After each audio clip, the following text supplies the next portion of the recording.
दिवाली के बाद दिल्ली एनसीआर की हवा एक बार फिर जहरीली हो गई है। केंद्रीय प्रदूषण नियंत्रण बोर्ड के अनुसार दिल्ली का एयर क्वालिटी इंडेक्स 531 तक पहुंच गया है, जो गंभीर श्रेणी में आता है।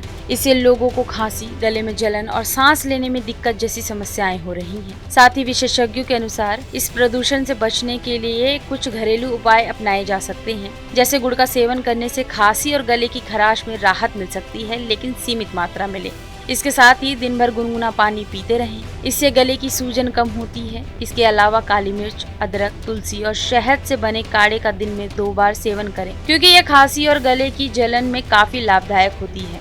सबसे जरूरी, बाहर निकलते समय मास्क जरूर पहनें और अगर लक्षण लगातार बने रहें तो डॉक्टर से संपर्क जरूर करें।